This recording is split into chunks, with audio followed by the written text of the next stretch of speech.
हार्दिक स्वागत करता हूं। जैसा कि हमने कल की क्लास में पढ़े थे 10 राजस्थान के 10 पशु मेले, ठीक है। तो आज हम पढ़ेंगे पशु मेलों से लाभ। अब क्या लाभ होता है पशु मेले से, वो आज हम इस क्लास में पढ़ेंगे। तो सबसे पहले पशु मेले से क्या लाभ होता है, पशुपालक को अपने पशुओं का उच्च मूल्य मिलता है। जैसे कि कोई पशु हमारे यहाँ पर नहीं बिक पा रहा है, उसकी पहचान नस्ल की यहाँ पहचान नहीं कर पा रहे हैं, तो उसको हम 20 हजारों पशुओं में ले जाएंगे और हजारों पशुओं उस नस्ल की अच्छी पहचान हो सकती है। तो सबसे पहले जो लाभ है पशु मेले को क्या है, बताओ रे क्या लाभ है। सबसे पहले लाभ है राजस्थान सरकार को अपने पशुपालन एवं वरिष्ठ माध्यम से आमदनी होती है। क्या होती है? आमदनी, यानी कि जैसे आमदनी सुनना। पहला पॉइंट लिखो, क्या होती है सरकार को आमदनी। कैसे? पहला ट्रांसपोर्टेशन का, दूसरा पशु खरीदा जा रहा है, बिक्री हो रहा है, तो उसमें टिकट लगता है, यानी कि मेले में टिकट लगता है। जैसे 5 रुपये की अपने लाल चिट्ठी कटवाई एंटर करने पर, तो आपको कितना राशि लगी? 5 रुपये। तो आपकी अब तुम सोचो, एक पशु से 5 रुपये मिल रहे हैं, तो हजारों पशुओं से कितने मिलेंगे? ये तो एक छोटी सी अमाउंट हो गया।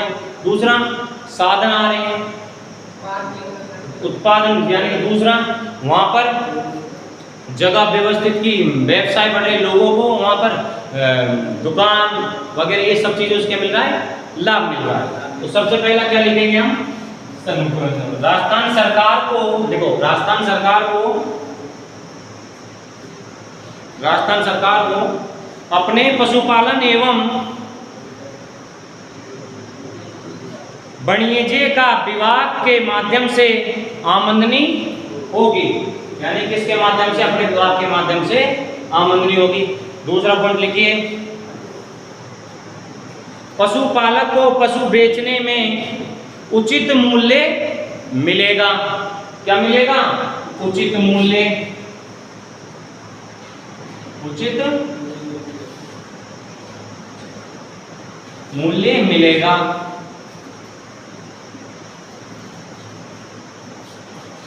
ठीक है, उचित मूल्य मिलेगा। दूसरा, वहां पर प्रतियोगिता होती है। प्रतियोगिता जैसे दूध प्रतियोगिता, रेस प्रतियोगिता, डांस प्रतियोगिता, ये सभी चीजें। तो उनसे कैसे? जैसे आपके पशु में आप घोड़ा पालते हो या फिर घोड़ी, जो भी है, डांस में वो उत्तम है, यानी कि वे एक अच्छा डांस करता है, यानी आपने अच्छी तरह ट्रेंड किया है, तो आप उसको शादी ब्याह में ले जाते हैं, वो डांस करता है, ठीक है। लेकिन उसकी क्वालिटी को कंपैरिजन करवाने के लिए, क्या करवाने के लिए? कंपैरिजन करवाने के लिए आप कहाँ ले जाएंगे? मेले में। वहाँ पर क्या है, सब अपने अपने एनिमल को ट्रेंड करके लाते हैं। तो ट्रेंड करके लाते, तो आप भी अपना एनिमल ट्रेंड करके ले जाएंगे। तो ट्रेंड करके एनिमल ले जाएंगे, तो वहाँ 50 घोड़ों की दौड़ होगी, आपका फर्स्ट आएगा तो आपको क्या मिलेगा? पुरस्कार। ये भी एक मेलों का लाभ है, ठीक है। आपको नस्लों का ज्ञान होगा। मान के चलो आज आपके गांव में, आपके घर में 5 भैंसे हैं और 5 भैंसे मुर्रा नस्ल की है, तो 5 भैंसे मुर्रा नस्ल की, तो आप सिर्फ उनकी क्वालिटी देख रहे हो। लेकिन आप एक्चुअल में जब उस भैंस को 50 भैंसों से कंपैरिजन करोगे, तो आपको बेस्ट नॉलेज होगी, ठीक है। किस कारण? ये भी आप मेले में जाकर देखोगे, ठीक है। जैसे आज आप क्लास में फर्स्ट आते हो, आज आप अपनी क्लास में जैसे टॉपर है, ये लड़का टॉपर है, ठीक है। तो इसका हमको कैसे पता लगेगा कि ये टॉपर? अपनी क्लास में तो ये टॉपर है, लेकिन उसके लिए हमें क्या करना पड़ेगा? सारी जो वेटनरी की कॉलेज के जो बच्चे हैं, उन सबको एक कंपटीशन करवाया जाए। उस कंपटीशन में इसका भी एग्जाम होगा, उनमें ये फर्स्ट आएगा, तो हम बता सकते हैं कि ये एक होनहार बच्चा है, इसका बिल्कुल क्वालिटी है। तो इसी प्रकार पशुओं में भी मेले में ले जाकर ये लाभ मिलता है, ठीक है। तो पशु मेलों के लाभ समझ आ गया। अगला पॉइंट, चलो अगला पॉइंट है अपना प्रवेश पत्र, यानी लाल चिट्ठी।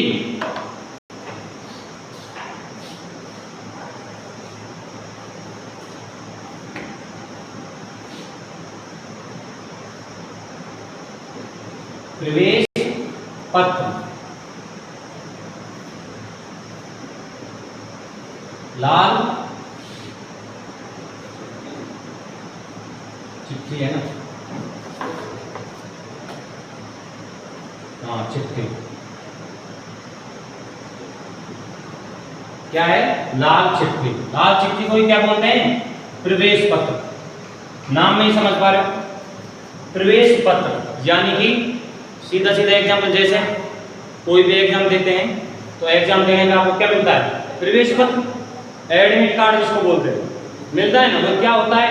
आपको एंटर कराने के लिए, एग्जाम में आपको एंटर कराने के लिए। तो उसमें क्या क्या होता है? आपकी डिटेल, आपका नाम, पिता का नाम, आपका एड्रेस, आपका फोटो, सब वगैरह। इसी प्रकार पशु मेले में एंटर करने पर आपको क्या दी जाती है? लाल चिट्ठी। और लाल चिट्ठी को क्या बोलते हैं? प्रवेश पत्र। उसमें आपका क्या लिखा जाएगा? आपका नाम, दिनांक, उसमें ऊपर क्या रहता है? मेले का नाम। जैसे मान के चलो आप चंद्रभागा पशु मेले में पशु लेके गए, तो जैसे मेले का नाम, आपका नाम, डेट, आपके पशु, भाई मान के चलो पशु आप लेके जा रहे हो, गाय, गाय पशु, यहाँ पशु मालिक का नाम आएगा, यहाँ पर गाय आ जाएगा, कौन सी नस्ल है, दूध कितना है, ब्याई है कि नहीं है। तो ये आपको प्रवेश पत्र दिया जाएगा। अब उस प्रवेश पत्र यानी लाल चिट्ठी का क्या फायदा है? फायदा वे आपका पशु वहाँ पर गुम जाता है और आप वहाँ पर किसी भी जो पशुपालन द्वारा व्यवस्था की गई है पुलिस कर्मियों की, उनको आप बता सकते हो कि भाई मेरा ये तो पशु है और ये पशु ऐसे ऐसे यहाँ गुम हो चुका है। तो आपके पास ये प्रूफ होना चाहिए। अगर आप मेले में जाते समय आप प्रवेश पत्र यानी लाल चिट्ठी नहीं लेते हैं तो आपका एंटर करना वर्जित है, यानी कि आप चोरी छुपे एंटर तो कर जाएंगे लेकिन आप उसका शिकार भी हो सकते हो, या यानी कि कोई भी चीज़ आपको आप चोरी के इंजाम में फंस सकते हो। अगर आपके पास लाल चिट्ठी है तो आपका प्रूफ है हाँ ये पशु मेरा ही है, ठीक है। तो लाल चिट्ठी समझ आ गई। लाल चिट्ठी को क्या बोला जाता है? प्रवेश पत्र। अगला क्या आएगा अपना?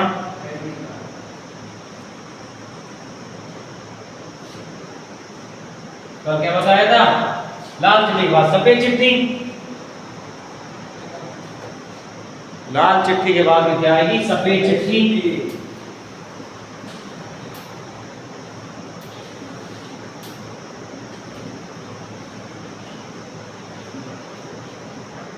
सफेद चिट्ठी। सफेद चिट्ठी को ही क्या बोलते हैं? रसीद चिट्ठी, यानी कि रसीद। अब रसीद से भी समझ रहे हो तुम, ठीक है।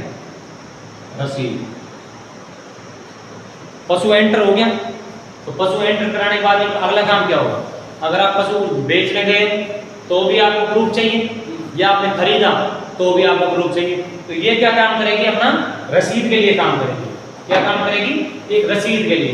तो वो रसीद क्या मिलेगी अपन को? सफेद चिट्ठी। सफेद चिट्ठी से ही क्या बनता है आपका? रवन्ना। अब सफेद चिट्ठी में क्या क्या लिखा जाएगा सुनो। ये तो पैटर्न सेम रहेगा भाई, पशुपालिक का नाम, मालिक का नाम, पत्र, निवासी, जिला, ये सारे। उसके बाद में जितने में ये आपने पशु खरीदा या पशु बेचा, आपने मान के चलो 40,000 में पशु खरीदा, ठीक है। कितने में? 40,000 में। तो ये 40,000 आपको किस में लेके मिलेंगे? सफेद चिट्ठी में। सफेद चिट्ठी में आपका पूरा अमाउंट लिख दिया जाएगा भाई 40,000 में पशु इन्होंने खरीदा। खरीदने के बाद में सफेद चिट्ठी को देखते हुए आपको क्या कटता है? रवन्ना। कल बताया तो था रवन्ना। रवन्ना क्या होता है? सुनना। रवन्ना का मतलब होता है यहां से आप तुम बाहर जा रहे हो तो क्या हो गया? यहां से रवाना। और रवाना जो हो गए उसका प्रूफ जो दिया जाएगा उसी को क्या बोलते हैं? रवाना। रवन्ना। अब सुनो, रवन्ना की जरूरत क्यों पड़ती है?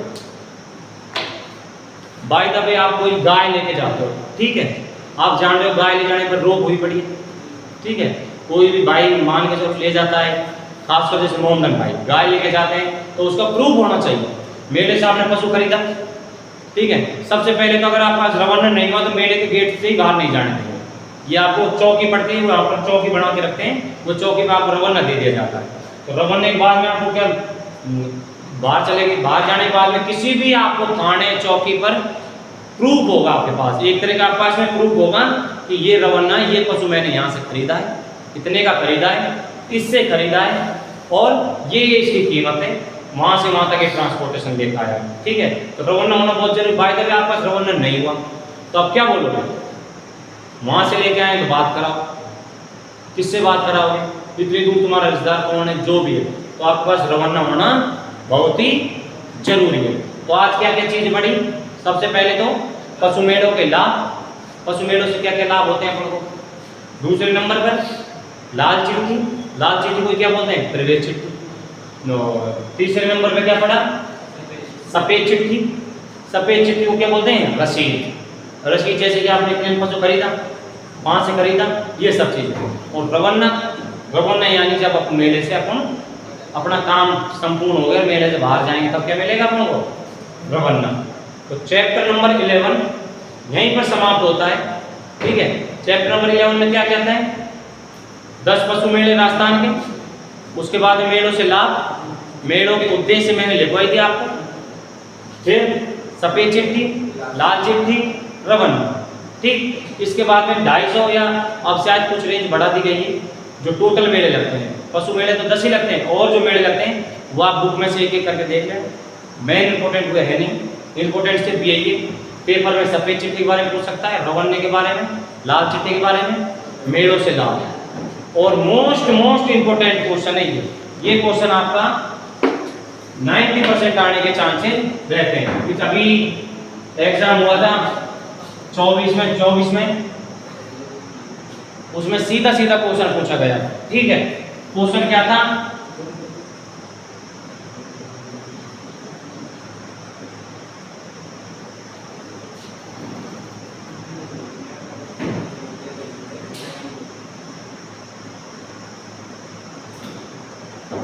ये किस में आई थी, अपनी टिप्पणी में। और टिप्पणी अपने कितने नंबर की होती है, 2.5 नंबर की। अब आप 2.5 नंबर में कोई दिक्कत है आपको, नहीं। इसमें मैंने एक एक पॉइंट आपको बता दिया, सीधा पशु मेलों से लाभ बता दिया, ठीक है। और आपको नोटबुक में लिखवा देना, तो ठीक है। ये आपका 99% पेपर में आने के चांसेस रहते हैं। इस चैप्टर से 2 क्वेश्चन आपके उठने के चांस है। पहला, तिथि या मेलों, कोई मेला पूछ ले, ये मेला कहाँ पर रहता है, फिलप्स में, ये आपका चाहे टिप्पणी में मिले चाहे परिभाषा में मिले, ये क्वेश्चन आपको as it is final paper में मिलेगा, ठीक है। इसी प्रकार चैप्टर नंबर 11 का रिवीजन कंप्लीट हुआ। धन्यवाद।